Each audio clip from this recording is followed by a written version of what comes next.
নদীর তীরে এসে দেখলাম চর, পানি একদম শুকিয়ে গেছে, চর দেখা যাচ্ছে, অনেক মানুষ নৌকা করে চরে আসতেছে, নদীর মাঝখানে যে চর, এই চরে আসতেছে। তো সাথে চলে এলাম আমিও। আর এই চরে এসে চারিদিকের যে দৃশ্যপট এতটাই উপভোগ্য, এতটাই সুন্দর যে এখানে সত্যি আমি সারাটা বিকেল কাটাতে পারবো। এখানে দৌড়াদৌড়ি করা যায়, হাঁটাহাঁটি করা যায় বালির উপরে। আমি এই যে স্যান্ডেল খুলে ব্যাগে রেখেছি, এখন হাঁটছি, খুবই সুন্দর লাগছে। আর এই যে বালির যে বস্তাগুলো এখানে সাজিয়ে রেখেছে, এটাও সুন্দর একটা দৃশ্যপট হয়ে দাঁড়িয়েছে, খুবই সুন্দর। এপাশ সেটা একটু দেখুন। আর ওই হচ্ছে রাজশাহী শহর নদীর ওপারে, বেশ ভালো।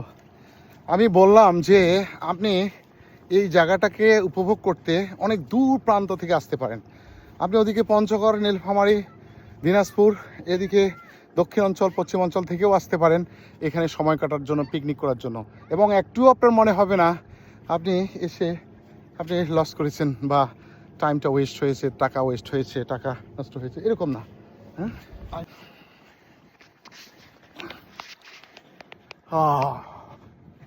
what a beautiful scenario, খুবই সুন্দর, কঠিন সুন্দর। বালির উপরে হাঁটছি, জাস্ট খুবই সুন্দর একটা অনুভূতি লাগছে, সুন্দর একটা ফিলিং।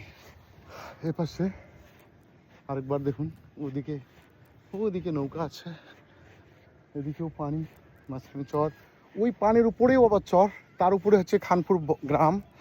যে খানপুর গ্রামটা অনেক পরিচিত সবার কাছে। আর খানপুরের পাশে হচ্ছে ইন্ডিয়া, মুর্শিদাবাদ জেলা দিয়ে শুরু ওখানে। আর এটা হচ্ছে আমাদের রাজশাহী।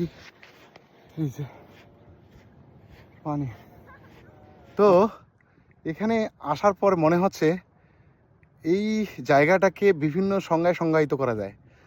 একদিক থেকে তো নদী, পদ্মা নদী, আরেক দিক থেকে হচ্ছে সি বিচ।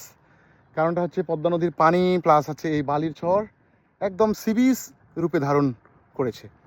আবার এই যে বালির পর বালি, চারিদিকে শুধু বালি আর বালি, তো একটা মরুভূমি বলা যায়। ওপারে আছে ভারত, ভারতের মুর্শিদাবাদ জেলা দিয়ে ওখানে শুরু, আর এখানে এপাশে রাজশাহী, অর্থাৎ ভারতের মুর্শিদাবাদ আর বাংলাদেশের রাজশাহী, এই নদী এই দুই দেশকে যেমন ভাগ করেছে, এই দুই জেলাকে ভাগ করেছে। আর এখানে দেখতে পাচ্ছেন কি এগুলা বলেন তো? এগুলা হচ্ছে বালির বস্তা। এই বালির বস্তাকে রেডি করা হচ্ছে নদী ক্ষয় রোধ করার জন্য, অনেক বস্তা। তো এটা ভালো একটা উদ্যোগ নদী ক্ষয় রোধ করার জন্য।